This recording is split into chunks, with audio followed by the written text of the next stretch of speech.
So, full spoilers for Tears of the Kingdom in this one, and I don't blame you if you haven't finished it yet, it took me like 8 months. Let's talk about the epilogue of the game, and why something I thought I saw, but was mistaken, would have made it much more interesting. If you collect all 5 of the sages, essentially finish all the major story elements, there is an extra 6-minute cutscene that plays after the credits. In it, Minoru guides Link, Zelda, the other sages, and Purah through the Zonai Temple of Time. She provides a vague explanation for how Zelda was able to transform back from the Light Dragon, and then, as an ancient spirit whose duty has been fulfilled is likely to do at the end of a story, fades away. The 4 contemporary sages swear their allegiance to Princess Zelda while stumbling over their words in a way that's supposed to be cute. This distinctly reminds Zelda of when the same thing happened some tens of millennia in the past. Link stares straight ahead and says nothing. Zelda then affirms that she wants Hyrule to have eternal peace, and her final line is,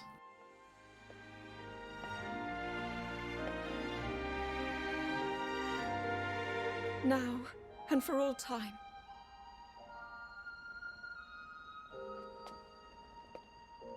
My friends, with all of your strength, stand with me.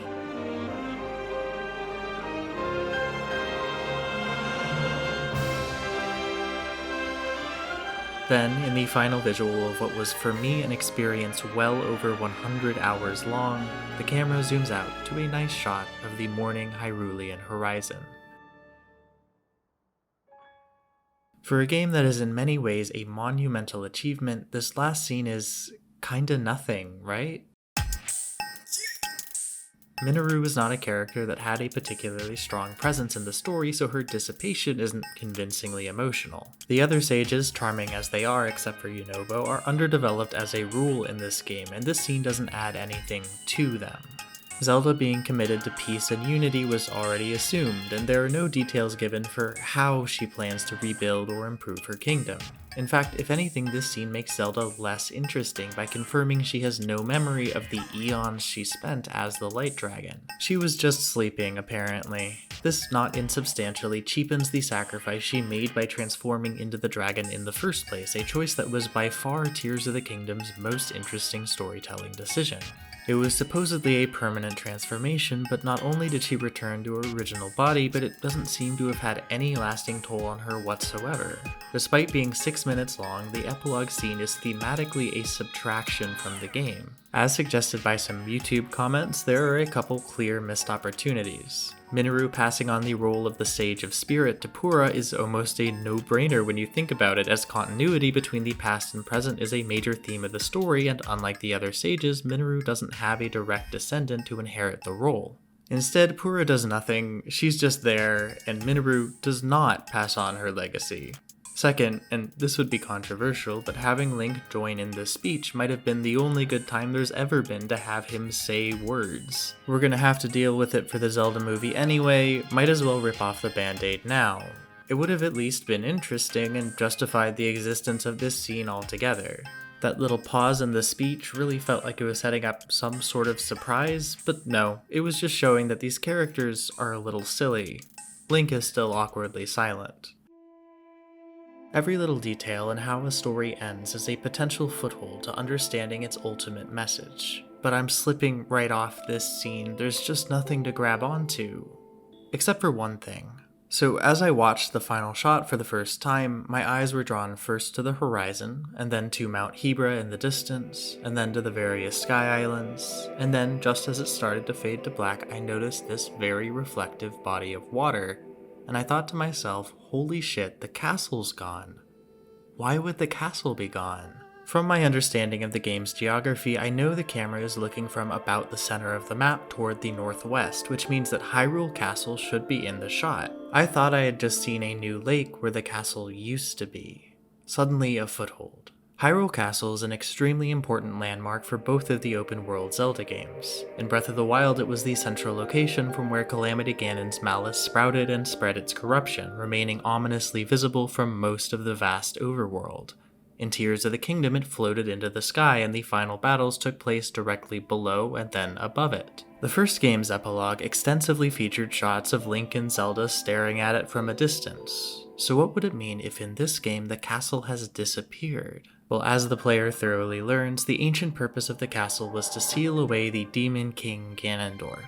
However, as a seal, it was obviously imperfect. Calamity Ganon turned it into a monster stronghold, and later the Demon King was resurrected. After countless generations, it was this particular iteration of Hyrulean society that catastrophically failed to contain that darkness. Naturally, if the goal is eternal peace this time, you should look at what mistakes were made in the past. Hyrule Castle can then be a symbol of the old ways, the old structure that let everyone down, and it being replaced by a shiny lake, thus an acknowledgement that a better Hyrule will have to look dramatically different than the old one. And you know what is emphasized in this shot? The Temple of Time. And the temple is an odd-looking building that contrasts distinctly with the castle in that it is wider at the top than it is at the bottom. If this is Hyrule's new house, that shape might be symbolic. The mistake of the old Hyrule might be that it was narrow at the top, ruled by one person with command over everyone else. Then when Zelda leaves us with the words, "Stand with me," that might be her subtly rejecting the sage's vow of fealty, saying, "No, I am not your ruler, stand with me as equals." In the years between Tears of the Kingdom's captivating reveal teaser and its actual release, I cared little for whether the game would meaningfully improve or expand on Breath of the Wild's core gameplay. Its predecessor felt like such an untoppable triumph that I, like many others, expected a Majora's Mask, a game that strove not to be bigger and better, but to introduce newer and stranger ideas. The tone of that teaser was dark, unique, and alluring.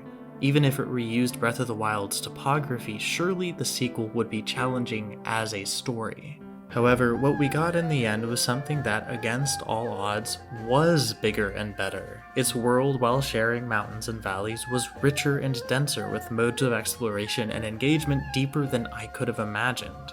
As a story, though, it was simple. And I would almost say extremely simple. That desiccated Ganondorf who cracked to life so chillingly turned out to be the least compelling incarnation of the character, by far. It was the opposite of my expectations. At the very end, I still found myself searching for that strangeness I love in stories, something to hold on to. The castle disappearing in the final shot would scratch that itch, be something to think about. But no, it's right there. The lighting makes it a bit hard to see, but Hyrule Castle has gone nowhere. It's even still floating. What, are they just going to leave it up there? The new lake was just the body of water that has always been to the west of the castle, so no, the final shot of this game carries no complexity. All it represents is that the future for these characters is unspecifically bright. Now, I could argue that the relative prominence of the temple compared to the castle has a similar meaning to if the castle was actually gone, but that interpretation just doesn't hold water anyway when considering the rest of the game. Zelda's adventure in the distant past had her befriend the first king and queen of Hyrule. While we see very little of what life was like back then, what is clear is that almost nothing has ever changed. The same peoples live in the same places with the same system of power, with one monarch at the top. King Rauru is depicted as a near-faultless character, a completely benevolent ruler whose only mistake was moderately underestimating just how evil Ganondorf was. But he still lived in a palace. He was still the king. And when Zelda says, "Stand with me," she is just repeating Rauru's exact words in a scene that makes it clear that everyone else serves him. She has no intention of being anything other than the next monarch at the top. Apparently nothing at all is wrong with Hyrule. It is perfectly fine to keep doing things the same way forever. The only problem is that sometimes evil people appear, I guess, out of thin air. I don't think I'll ever make a reconstructed episode about Tears of the Kingdom because it's too hard for me to take it seriously as a story. It is so much more intriguing to talk about what it could have been than what it actually is. I feel a bit embarrassed about how strictly I avoided spoilers for this game. Were 3D Zelda stories always this thin? After some thinking, no, there is something meaningful in at least the endings of other Zeldas that this one lacks. So while I'm here, let me provide a suggestion. Ganondorf should have a point. He doesn't have to be secretly a good guy, he doesn't need to be redeemed, he can still be obsessed with power, but he should come from somewhere. This was the first opportunity in 25 years to have Ganondorf in the same game as his people. The Gerudo were absent from the Wind Waker and Twilight Princess, and their reappearance in Breath of the Wild has them softened, straightforwardly friendly to outsiders, and apparently content with their position as subservient to Hyrule. There is none of the tension that marked their original depiction. In Tears of the Kingdom, Ganondorf is still Gerudo, but feels as distant from them as possible. He appears to ditch them for mindless monsters as soon as he can, and every other member of the tribe that has lines is straightforwardly dedicated to their king, the King of Hyrule, just like the game's other minorities. I would hazard a guess that the core reason for this separation is that many people have, over the years, correctly pointed out that the only threat to a race of fair-skinned people being an intrinsically evil brown man from the desert is kinda racist. But, making him green this time doesn't really fix that. The first we see of this Ganondorf chronologically is him carrying out an apparently unprompted attack on Rauru after having previously rejected his offers to join the kingdom. He does this simply because he wants to be king, but what if the Gerudo were right to be skeptical? The Zonai descended from their homeland on the moon or whatever with unprecedented powers and more or less declared this land to be theirs now. They say they are bringing peace, but if that's true, then why do they need so goddamn many soldier robots? Do the repeated invitations Ganondorf refers to actually carry with them a threat of violence? The Gerudo wanting to maintain their sovereignty could be totally understandable, and there are a million potential reasons why joining Hyrule could be a bad deal for them. Suddenly, this is a story about colonialism, and the problem isn't just the Demon King, it's kings, period. Except it isn't, and that's not the point, because Rauru is good and perfect, and Ganondorf is bad and wicked. Back to the present, let's talk about Riju for a second. She should have been a much more important character to this game. As current chief of the Gerudo, the identity of the Demon King should have mattered to her. This overwhelming evil is her ancestor, but that is barely mentioned and doesn't seem to give her any pause. Despite an obvious tangible connection to the main antagonist, she is equally important as fucking Yunobo. There is some bizarre unspoken rule in this game that the sages all have to have exactly equal screen time. They have more or less identical sets of cutscenes and learn the exact same thing.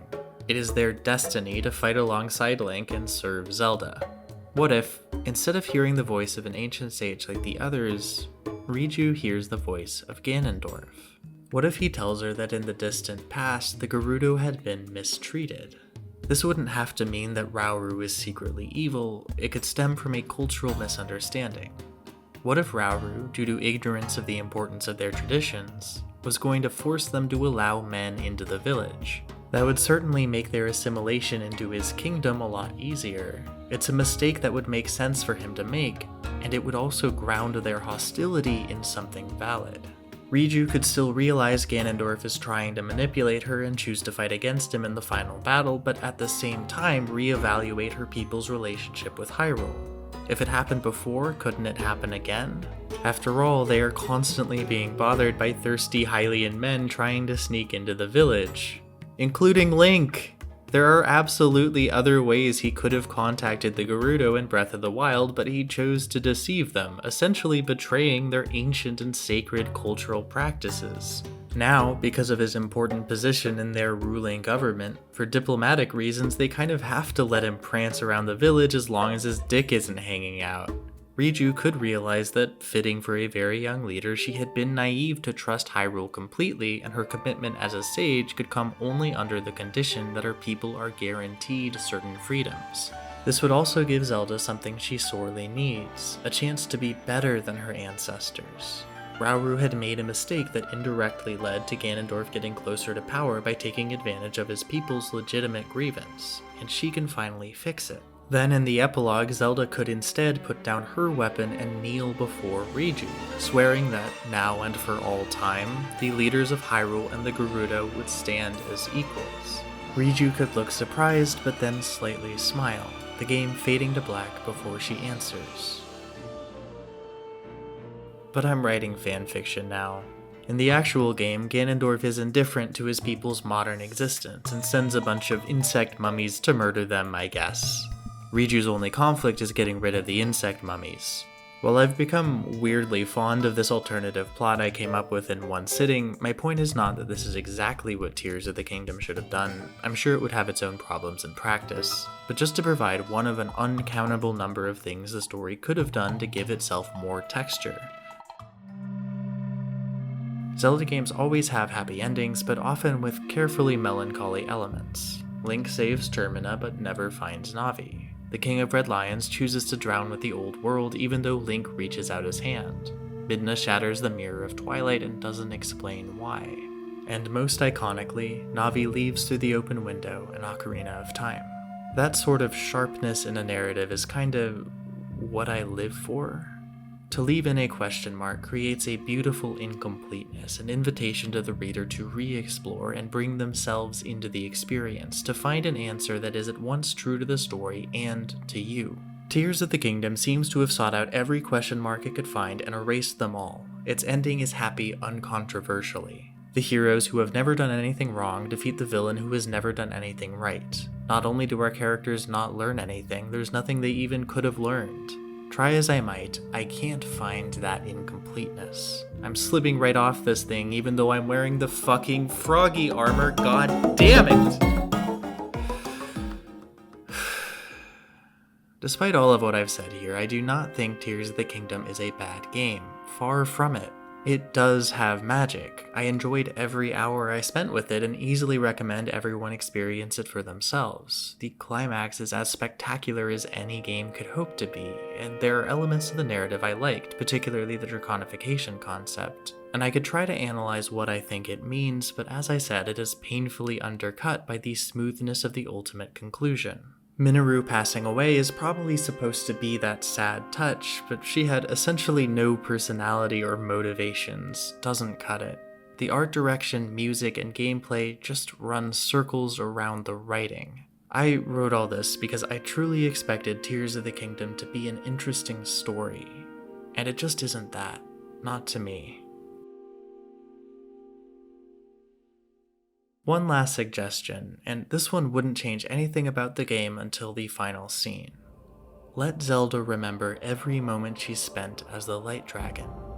Through courage, dedication, and unending love, Link and Zelda have overcome every impossible barrier to find one another again, but they find themselves changed.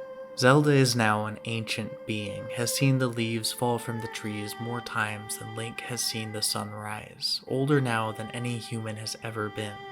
She still loves Link deeply, more deeply than ever before, but there is a new kind of gulf that separates them.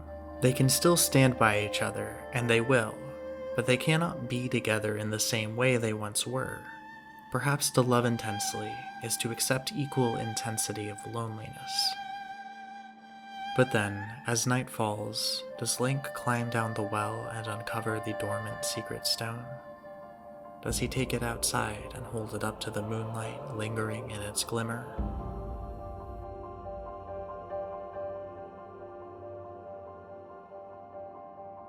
Does he eat it?